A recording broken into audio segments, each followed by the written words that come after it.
Today we're going to talk about 5-7, which is the Pythagorean Theorem. And although you have done the Pythagorean Theorem already, we're going to use a few different things that deal with it, including the converse and some inequalities. And so don't be discouraged yet. Starting off with a quick math fact, although there are 365 days in a year, not a leap year, if exactly 50 people are in a room at one time, there's a 97% chance that 2 people share a birthday. In my opinion, that's a really cool fact. It is completely true. If you want to see a proof of it, ask me in class sometime. But I think that's something you can go, I guess, quick trivia to your parents on. And hey, if you go to a party with 50 people, bring 2 cakes. Oh man!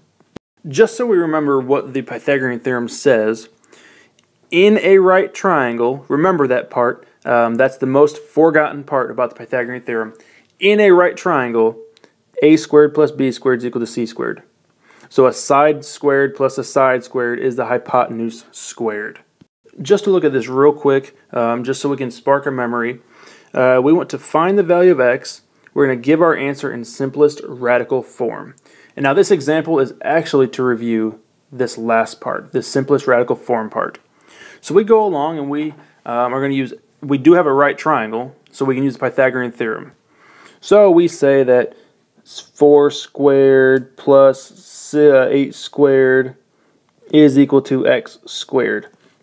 And we're going to go down, we're not going to do the whole thing, but we see that x is equal to the square root of 80. And now this number, the square root of 80, although it is your right answer, it is not simplest radical form. So how do we do that? And this is what we're trying to review. Well, what we can do is we're looking for numbers that we can take the square root of. So let's see, we can take the square root of 1, but that's not going to help us. You cannot take the square root of 2 and not 3, but you can 4. Can you divide 80 by 4? Well, yes, you can. You can rewrite this as the square root of 4 times the square root of 20, because 80 divided by 4 is 20. Well, don't we know the square root of 4? Yeah, this is the same thing as 2, and it's still times the square root of 20. Now we ask, can we reduce the square root of 20? Well, again, we're going to do the same process. You can take the square root of 4. Does 4 go into 20? Yes, it does. So we're going to rewrite this again. We have the 2 outside, but we can rewrite it as the square root of 4, and 20 divided by 4 is 5, so we have a square root of 5 there. Again, we know what the square root of 4 is, so that turns into a 2. So we have a 2 times a 2 square root of 5, and thus we end up with 4 square root of 5. Now you don't need to show all of this work if you can do all that in your head. It's just a review of showing you the difference between the square root of 80 and 4 square root of 5, which are the same numbers, but 4 square root of 5 is in simplest radical form. Now that was a pretty ugly answer. 4 square root of 5 is pretty gross. And will our answer always be an ugly number? Will it always involve square roots? And that answer is a resounding no. We have what we call a Pythagorean triple, and it's a set of whole numbers that will satisfy the Pythagorean theorem. So basically, when you use the Pythagorean theorem, if you end up with nice numbers, if you're using whole numbers, you have what is called a Pythagorean triple. Some common Pythagorean triples would be the numbers 3, 4, and 5. So it'd be a triangle with the side lengths of 3, 4, and 5. And also 5, 12, and 13. And also 8, 15, and 17. And lastly, you have 7, 24, and 25. So all of these numbers would be the side lengths of a triangle of 3, 4, and 5, a triangle of 5, 12, and 13, 8, 15, 17. You can't use just any number. These are some common Pythagorean triples that you're obviously not going to use square roots when you use the Pythagorean theorem. Also, just a quick note, looking at these numbers, I automatically know what number is the hypotenuse. This goes for any time I can look at 3 numbers inside of a right triangle. I don't even need to draw this triangle. Automatically what I know is that the biggest number is the hypotenuse. 5 is the hypotenuse. 13 is the hypotenuse. And this goes through all the stuff that we just did, talking about the biggest side is across from the biggest angle. Well, there's no angle going to be bigger than 90 degrees. And so all these biggest numbers are the hypotenuse in these triangles. Now we have a theorem 5-7-1, which is the converse of the Pythagorean theorem. So it's the opposite of the Pythagorean theorem. The Pythagorean theorem says that if you have a right triangle, then you can use the a squared plus b squared is equal to c squared. We have the converse, which says inside a triangle, so you're given a triangle, you don't know exactly if it's a right triangle yet. Inside a triangle, if you can take a side length and square it, add it to another side length squared, and it's equal to the biggest side length squared, then the triangle is a right triangle.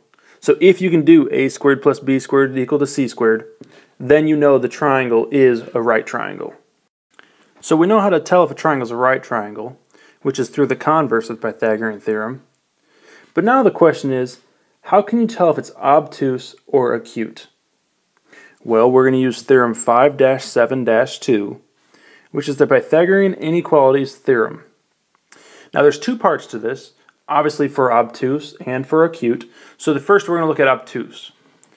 In triangle ABC, with C the longest side, if C squared, so if the biggest side squared, is greater than a squared plus b squared, the triangle is obtuse. So meaning if you had side lengths, c squared was 10 squared, it's the biggest side, and you had also 7 squared and plus 4 squared. Well, what is 7 squared? It's 49, plus 4 squared is 16, and 10 squared is 100. Well, 100 is obviously bigger than this, and so if you had a situation like this, your triangle would be obtuse. On the flip side, the second part of this is that if your biggest side squared was less than a squared plus b squared, then your triangle is acute. For example, if you had a side length of 5, which is the biggest one, so we're going to square it, so you're going to be C term. If you had 5 squared, if you had 4 squared, and plus 4 squared. Well, 5 squared is going to be 25, and 4 squared is 16 plus 16. Well, 25 is going to be less than 16 plus 16, which is 32. So therefore, in this situation, we have an acute triangle. It might be confusing now, but just realize that you're talking about obtuse, bigger than 90. So that means that c squared has to be bigger than a squared and b squared. Acute is smaller than 90, so c squared has to be smaller than a squared and b squared. Let's look at the next slide and actually do an example to see if this makes somewhat sense. Say it makes some sense. So an example using all this says that we want to tell if the measures can be the sides of a triangle.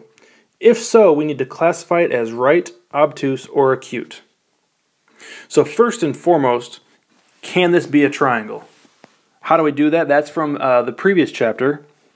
We need to add the two smallest sides, so 7 plus 12, and this has to be bigger than 16. Let's see, it's 7 plus 12 is 19, which is greater than 16. So this means that, yes, this could be a triangle. But what kind of triangle? Is it right, is it obtuse, or is it acute? Right here is where we use the c squared, and we're going to use a squared plus b squared. And I guess what we're trying to do, that was an ugly 2, what we're trying to do is fill in this blank with either equals, less than, or greater than. So let's go ahead and see, what is our c term? Your biggest number is always your c term. So we're looking at 16 squared. Again, we're trying to fill in this blank, and we have a squared, so it doesn't matter which one's a or b. I'm just going to go in order. So 7 squared plus 12 squared. So 16 squared is 256. Again, we're trying to fill in this blank. 7 squared is 49 plus 144. So go ahead and use a calculator. Again, you have 256. Fill in the blank. 49 plus 144 is going to be 193. That looks about right.